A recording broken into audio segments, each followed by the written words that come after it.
건진법사 의혹을 수사하는 검찰이 수사팀을 또다시 집중하고 수사에 속도를 내고 있습니다. 윤 전 대통령에 대한 구속영장 발부 당시 서부지법 폭동에 가담한 40대 남성에게는 징역 1년의 실형이 선고됐는데요. 관련 내용들 임주혜 변호사와 함께 짚어보겠습니다. 변호사님 나와 계시죠? 네, 안녕하세요. 임주혜입니다. 네, 변호사님 안녕하십니까?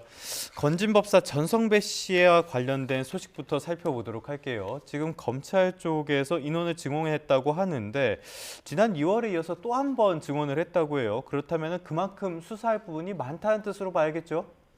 그렇습니다. 일단 인원이 충원이 됐다는 의미는요. 기본적으로 수사할 사항이 많다. 그만큼 많은 검토가 필요하다. 이렇게 이해해 볼 수 있을 것 같습니다. 물론 최초에 이 사건이 인지된 건 가상자산과 관련된 부분의 수사가 시작이었습니다. 이 과정에서 여러 가지 청탁 의혹이라던가 이런 부분들이 추가가 되면서 사실 인력들이 더 필요하게 되었다. 이렇게 평가할 수 있습니다. 네, 이 사건의 핵심은 통일교 전 고위 간부가 전성배 씨를 통해서 김건희 여사에게 청탁을 시도했다는 의혹입니다. 현재 검찰이 어디까지 실체를 확인했다라고 볼 수 있을까요? 일단 이번 사안 같은 경우에는 기본적으로 통일교 전직 간부가 건진법사 전성배 씨에게 고가의 목걸이, 샤넬 명품백, 천수삼 농축차 이런 부분들을 전달을 하면서 어떤 청탁을 하며 김건희 여사에게 전달을 요구했는가 이 부분이 사실 의혹의 시작이라고 볼 수 있거든요. 네. 이 과정에서 사실 현재로서는 김건희 여사 측에서는 이 전 과정을 전혀 아는 바가 없었다라고 주장하고 있기 때문에 네. 연결고리를 파악하는 데 현재로서는 주목하고 있습니다. 현재까지 확인된 바로는 이 목걸이와 이 샤넬백 이런 부분들에 대해서 건진법사 전성배 씨는 모두 그 행방을 알 수 없다, 잃어버렸다 주장하고 있고요. 네. 이 과정에서 특히 샤넬 명품백 같은 경우에는 김건희 여사의 그 유전 행정관 비서로 알려져 있는 이 측근에게 이 전성배 씨가 샤넬백을 전달을 하면서 교환을 요청하였고 마치 전성배 씨의 심부름을 대신해주는 것처럼 김건희 여사의 수행비서 유전 행정관이 이 가방을 교환하였다. 그리고 이 교환 과정의 두 번째 교환 과정에서 21g 대표의 부인이 동행하였다라는 부분까지 확인이 되었는데요.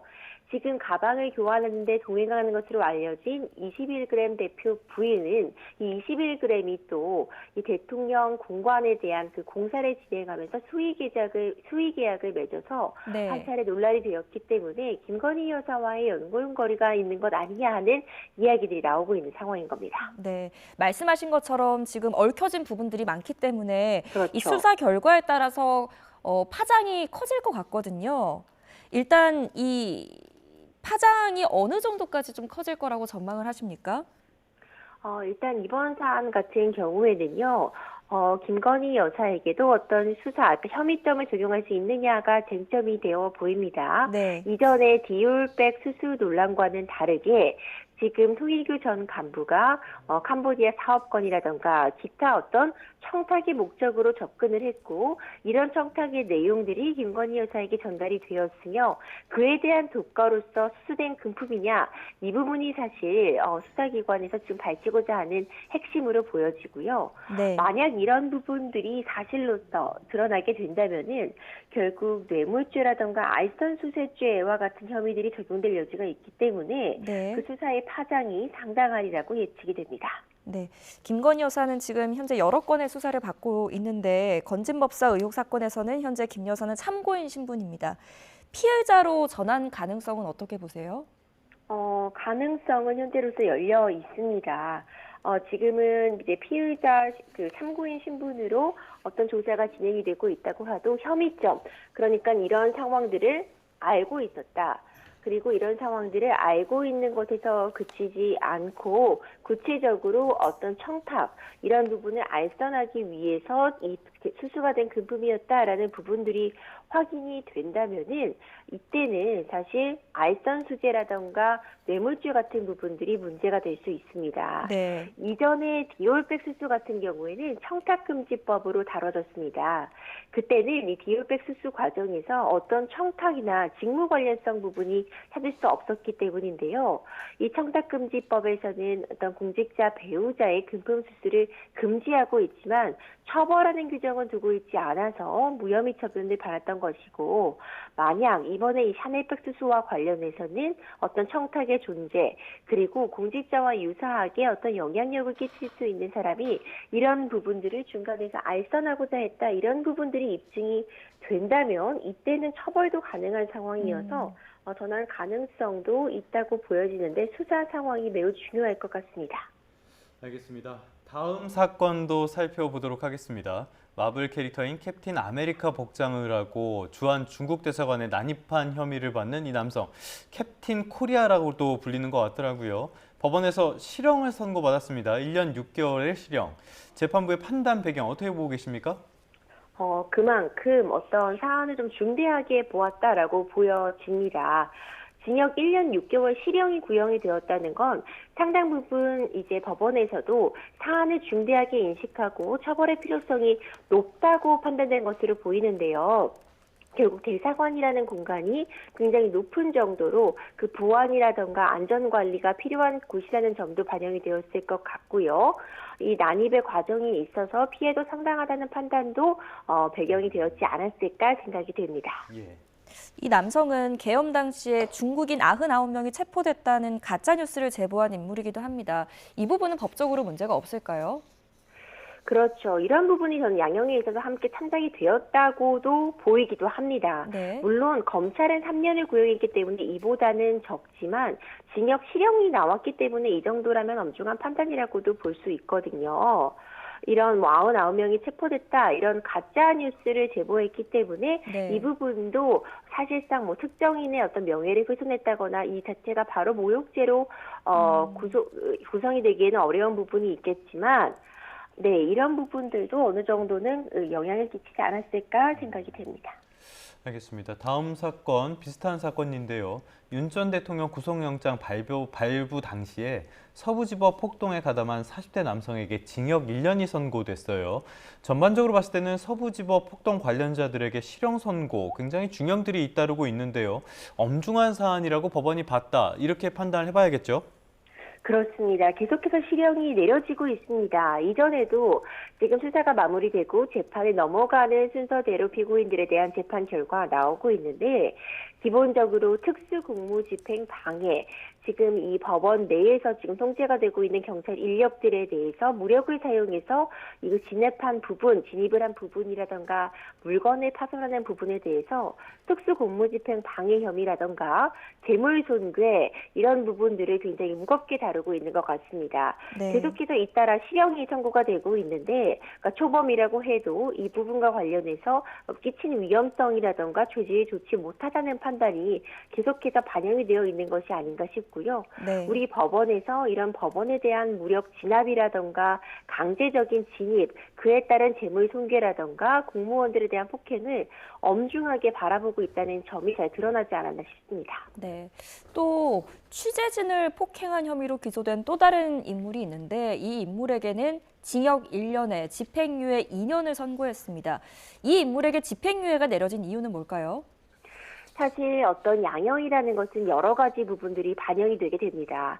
지금 범죄 혐의를 인정하고 반성을 하고 있는지, 지금 피해자의 피해 정도가 어떠한지, 경우에 따라서는 어떤 합의가 이루어졌는지, 종합적인 부분들을 판단하게 되는데, 이 특정 언론사 직원이라는 이유로 폭력을 행사했다, 이 부분은 죄질이 매우 좋지 못하고 오히려 처벌이 더 이루어져야 되는 양형 인자로도 볼 수 있겠지만, 피해자의 상해의 정도, 그러니까 피해의 정도가 그렇게 심하지 않고 지금 피해자도 처벌을 원치 않고 있는 사정들이 참작이 되어서 징역형의 집행유예형이 내려졌다고 볼 수 있습니다. 네, 알겠습니다. 지금까지 윤 전 대통령 관련 사건들까지 살펴봤고요. 끝으로 안타까운 사건 하나 살펴보도록 하겠습니다. 최근 경기도 동탄에서 전 연인에게 납치돼서 살해된 30대 여성 사건이 있었는데요. 경찰이 안이한 수사를 인정하고 공개 사과했습니다. 어떤 일이 있었던 겁니까? 정말 안타까운 사건이었습니다. 일명 이제 동탄 납치 살인 사건인데 피해자인 30대 A씨는요. 지난 12일 오전 10시경에 한 오피스텔에서 자신이 사는 아파트 단지로 납치해온 30대 여성 전 연인을 흉기로 찔러 살해하고 스스로 목숨을 끊었습니다. 네. 그런데 이 과정에서 피해자가 경찰에게 이미 수차례 도움을 요청했던 사정이 드러나서 또 수사의 문제점에 대한 지적이 나올 수밖에 없는 상황이었는데요. 이미 가정폭력으로 인해서 지난 3월 3일 이후 분리 조치가 되어 있었는데 임시로 머물고 있던 이 오피스텔을 가서 직접 그 범죄를 저지른 그런 상황이었습니다. 사실 일일이 신고나 고소 이력 같은 부분에 이 피해자가 이 가해자에게 이 피해를 본 상황들을 자세하게 설명을 하고 호소를 하면서 구속 수사를 요청하고 있었던 상황이라 이 안타까움이 매우 큰데요. 이 분리조치 상태인데도 계속해서 이제 찾아오고 보복이 우려되자 지난달 4일 이 피의자를 폭행 강요 혐의로 고소를 했고요. 4월 17일에는 지난 1년여간의 피해 사례를 녹음한 파일을 녹취록으로 작성을 하거나 이미 글로 써둔 600쪽 분량의 고소보충 이유서를 제출을 하면서 이 피의자를 구속수소해달라고 강력하게 요청을 한 겁니다. 그리고 이제 이 과정에서 경찰 측에서도 구속의 필요성을 인정하고 구속 명령이 있기도 했었는데 이 과정에서 담당자가 교체되는 과정 이런 부분들이 있었다고 해도 구속영장 관련 서류조차 만들지 않은 채 시간이 흘러갔고 결국 이렇게 끔찍한 납치 살인극이 벌어졌기 때문에 수사기관에서 너무 안일하게 대응한 것이 아니냐. 이 구속 사유가 충분히 있어 보임에도 불구하고 제대로 이 구속영장을 신청하지 않은 부분에 대해서 책임을 져야 되는 거 아니냐는 강도 높은 비판의 목소리가 나오고 있었습니다. 네. 여러 건의 112 신고가 묵인되었고 또 그 사이에 피해자에게는 고문에 가까운 가혹행위가 있었다는 점에서 많은 이들의 공분을 사고 있는 것 같습니다. 경찰에게 어떤 책임을 물을 수 있을까요? 지금 이 담당 경찰 일선에서도 사과를 하고 있고 재발 방지를 약속하고 있지만 만약 이 과정에서 제대로 무언가를 제대로 업무를 진행하지 않은 부분이 있다면요. 그 부분에 대해서는 좀 책임을 물어야 되지 않나 싶은데 직무를 유기한다거나 제대로 살펴보지 않은 부분에 대해서는 수사가 진행이 돼야 될 것으로 보이고요. 어떤 형사처벌이 아닐지라도 경찰 내부적인 징계 과정에 있어서는 반드시 착수를 할 수 있는 사안으로 보여집니다. 과연 제대로 된 업무 지침에 따라서 행동을 한 것이 맞는지 이미 충분히 구속을 좀 고려해 볼 만한 사유가 이전부터 발생했는데 이 부분에 묵과한 부분이 어떤 징계 사유에 해당하지 않는지 이런 부분들을 좀 짚어봐야 되지 않을까 싶습니다. 경찰에서 잊을만 하면 이런 사건들이 계속 반복이 되고 있는데 유족들 입장에서는 분노할 수밖에 없는 상황인 것 같거든요. 유족들이 법적으로 대응할 수 있는 그런 방안은 없습니까? 그렇습니다. 이제 이런 부분들이 참 아쉽습니다.